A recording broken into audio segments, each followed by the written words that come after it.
What is going on, my lions? Welcome. It's Monday.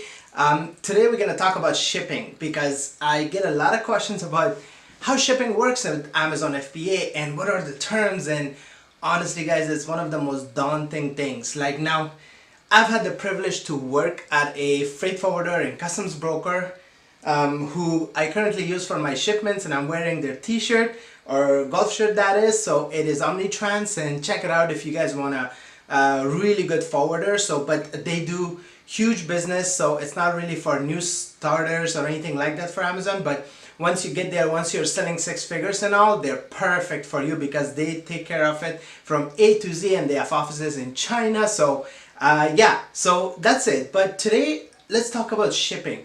Let's simplify shipping because I know it's one of the most daunting processes you'll ever go through. And of course the terms, what do the Incoterms mean? And I'll explain that to you guys as well. So it is one of the most confusing, one that you can lose a lot of money if you don't do it right.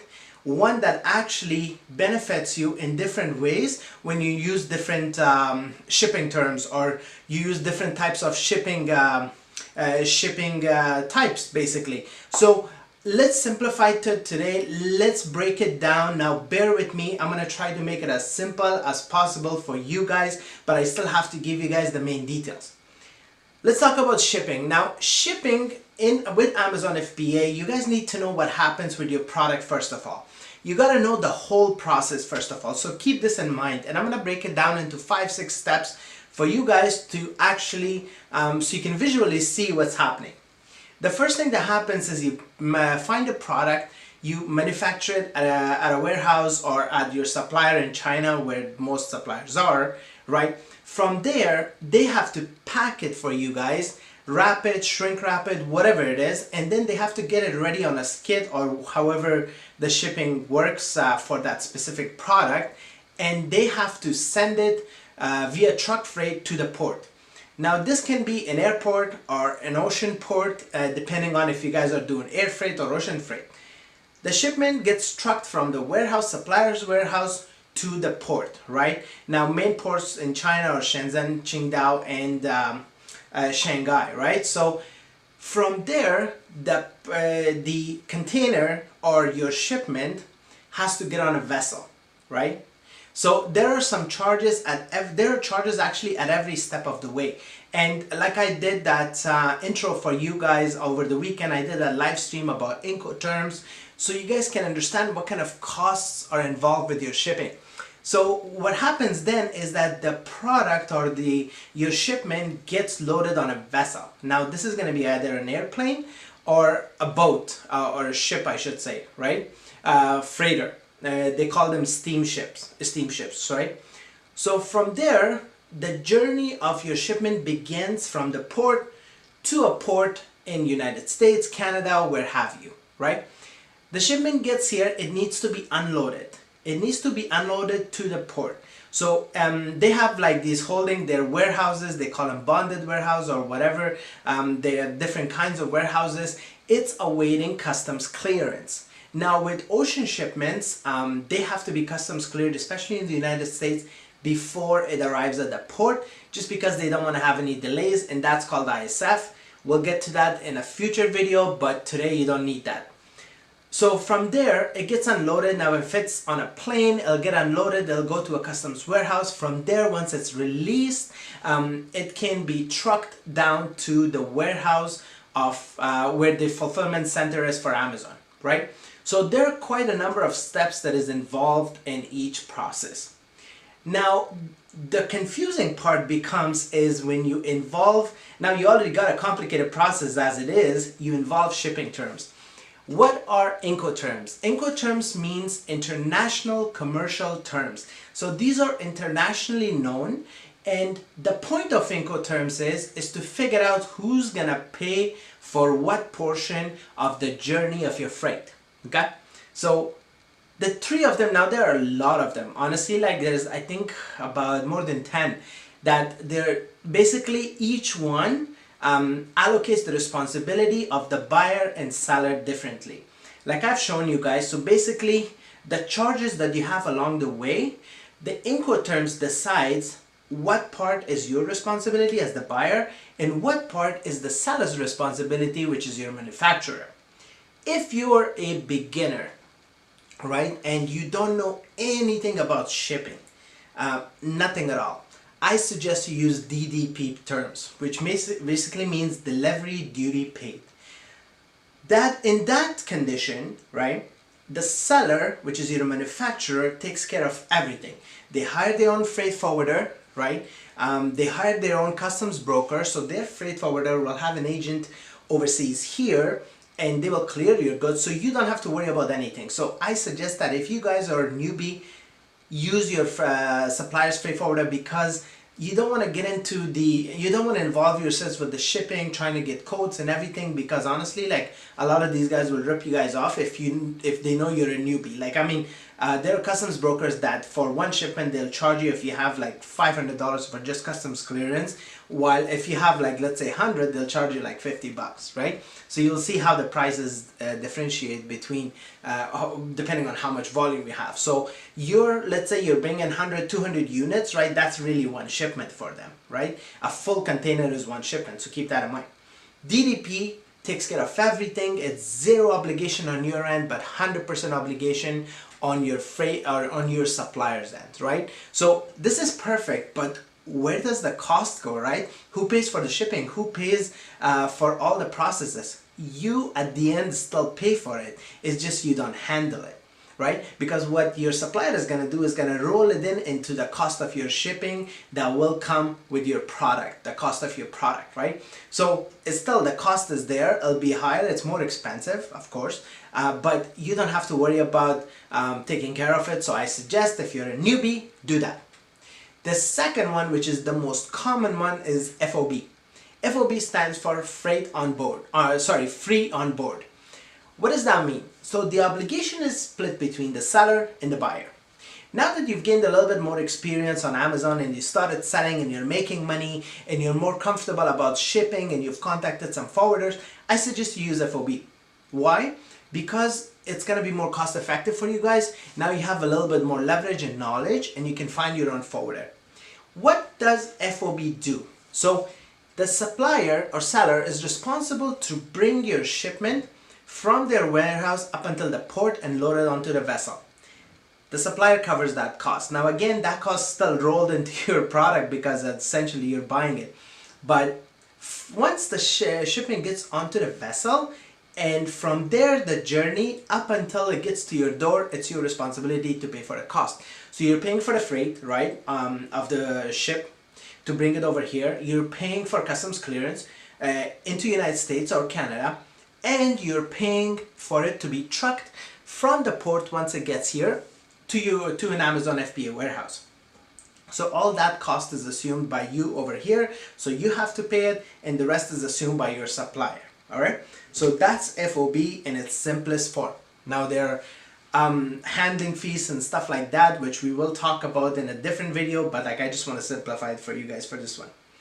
And the third one that not a lot of people or I don't recommend using is XWorks, right? EXW, you've probably seen it. That actually stands for XWorks. XWorks means that you as a buyer are responsible for the entire process. All right, so it's one of those things that if you're a newbie, I do not suggest it, because you don't have any experience with shipping, right? So the shipper is also, the seller is only responsible to pack your goods, right? And then the rest is you. You go, you send a forwarder or a freight forwarder or a trucking company in China to go pick up the shipment from the seller's warehouse, bring it to the port, load it on the vessel, journey continues to North America, unload it, customs clear it, and send it to an Amazon FBA warehouse. All that cost is assumed by you.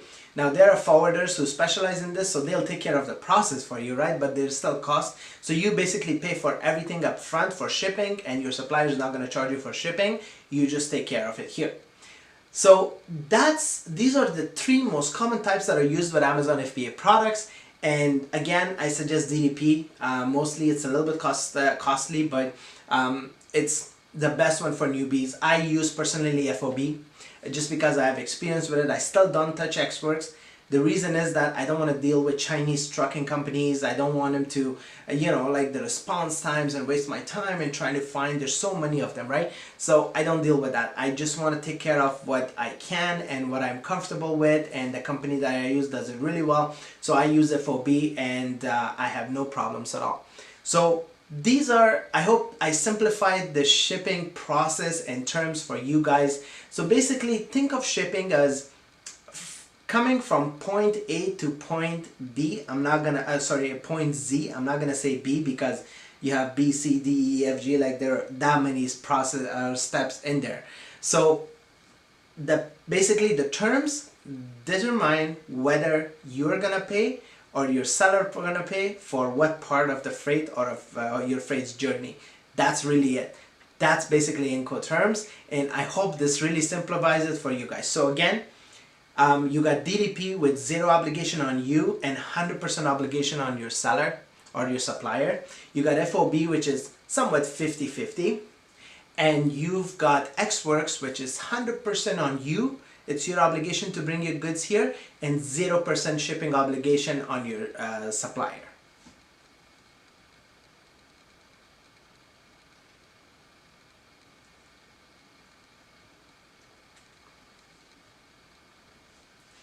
Now the other thing I get asked a lot is how long does it actually take, whether I should choose ocean versus air, how do I determine that, and what are some of the factors that decide that.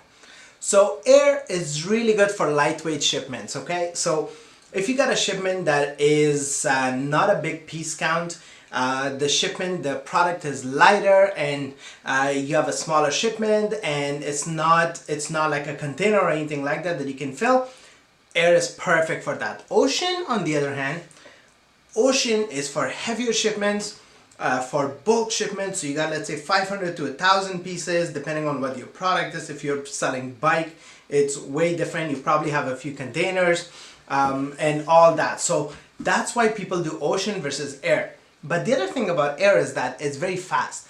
Within 4 to 5 business days, sometimes a bit more, let's say, give it a delay. So I would say 4 to 7 business or days, your shipment is here by air from China. But if you're bringing in a shipment that is, let's say, on ocean, on a steamship line, and let's say you have a few containers, it's going to take you from 30 to 40 days, depending on if there are delays at the port, depending on how fast your trucker can bring it and all that. So there's a lot of variables with that. So because of that, a lot of people choose air for lighter shipments. Now, now it is a little bit cost sensitive so now it is a bit cost effective to do ocean, just because it's more delayed, it's not as fast or expedited. The cost of steamship lines cost a lot less to bring your products over here. So, but if you're selling a product that is time sensitive and you're running out of inventory, or you're selling a product that's seasonal, I highly suggest you do air, and given that your shipment is not that heavy, hopefully, and you'll be fine. One of the tricks to save money at the same time, to make sure you have inventory, at the same time you make sure that you take advantage of both shipping types, air or ocean, is to actually do both. What do I mean by that? Now imagine that you ordered 500 units of a product, right? You bring 100 of it by air, and this is based on your sales projection that you know over the next month or so you're gonna sell about 100 units. You bring the first 100 in on an airplane, bring it over here, start selling right away. You don't have to wait, because a lot of people hate waiting. They're like, okay, my shipment is coming, I'm gonna start selling, but at the same time they feel like they're losing sales, they're losing market share and stuff like that. So because of that, bring those 100 units that you know you're gonna sell within a month, or you know you have enough for a month, right?